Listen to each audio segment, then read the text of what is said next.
I always tell I always tell my kids, right, that you have to have a plan. And I always tell them stuff like that because, like I always tell them, I say, when I was y'all age, I ain't know what I wanted out of life.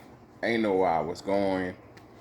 I was out here lost, right? And I always tell them that I don't want them to be that way. I don't want them to be that way. I want them to be like me or how I was. I want them to, even how I am now, I want them to be better, right? I want them to be better. I expect them to be better.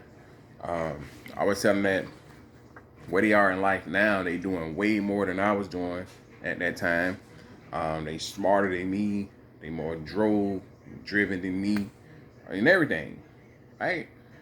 Because I feel like kids can compare themselves or they look up to their parents for a while. It starts off that way.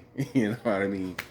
But it can remain that way depending on the type of parent you are, the type of person you are, the way you communicate things, and because no matter how old your kids get, they're gonna always be your kids. They're gonna always need you. It don't matter. No matter how old they get, no matter where they at in life, they gonna need you. They gonna always need their parents.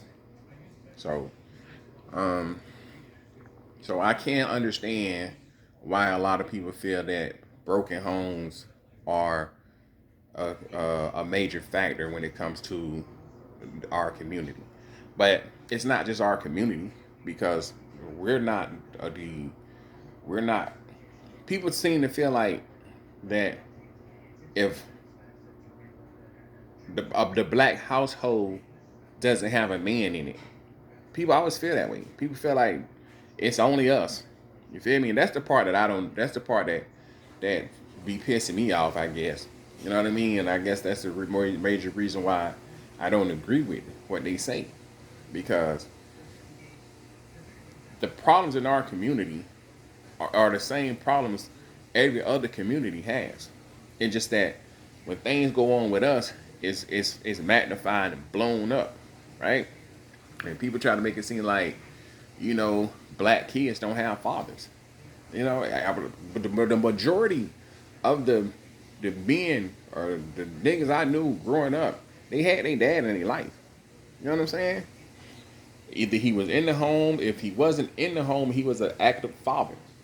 You know what I'm saying? So, and most of the niggas I know, or most of the men that I deal with in my life, have kids. If they're not in the home, they're active fathers. You know what I'm saying? So, but you can see the difference. I'm not gonna lie. You can see the difference. You do know when a child is being raised only by one parent. You can tell the behavior of that child is crazy sometimes. You feel me?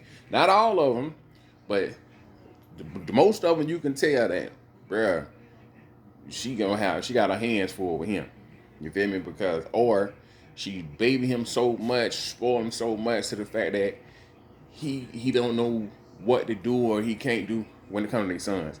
He don't do nothing for himself. He can't do anything for himself. His mama do everything for him. And she treat him like a girl. Basically, he have a lot of female mannerisms, and sometimes he grew up and he's gay. And sometimes you can see it in him. That, hey man, the boy gonna be gay. You feel me? Or sometimes he's the complete opposite of that. You know, it varies depending on that parent, depending on that woman. You know what I'm saying? I feel like the women that act the most like men um, have like gay sons.